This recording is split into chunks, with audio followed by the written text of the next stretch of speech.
ખેડા જિલ્લાના ઠાસરા તાલુકામાં આવેલ ડાકોરના બ્રિજનું મુખ્યમંત્રી ભૂપેન્દ્રભાઈ પટેલ હસ્તે ખુલ્લો મૂકવામાં આવ્યો હતો. ઓવરબ્રિજ યાત્રાધામ ડાકોરમાં નવા બનેલા ઓવરબ્રિજમાં ભ્રષ્ટાચારની પોલમપોલ દેખાઈ રહી છે. નવીન ઓવરબ્રિજની કામગીરી ઉપર થઈ રહ્યા છે સવાલો.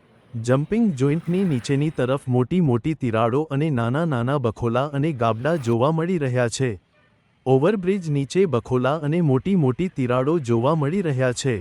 બ્રિજ ઉપરથી પસાર થતા જમ્પિંગ ન થાય એટલા માટે આ બખોલા કરવામાં આવી રહ્યા છે. પરંતુ જ્યારે રિપોર્ટર દ્વારા ઇન્ટરવ્યૂ આપવાનું કહેતા બાય ચારણી કરવા લાગ્યા હતા. ભ્રષ્ટાચારના બોરિંગમાં ખદતું તંત્ર દ્વારા બનેલો ઓવરબ્રિજ યાત્રાધામ ડાકોરનો આશરે 68 કરોડનો બનેલો ઓવરબ્રિજ. તપાસ થશે ખરી? તપાસ કરવામાં આવશે ખરી? ભારત શક્તિ ન્યૂઝ હેમંત ભટ્ટ, ખેડા, ઠાસરા, ડાકોર.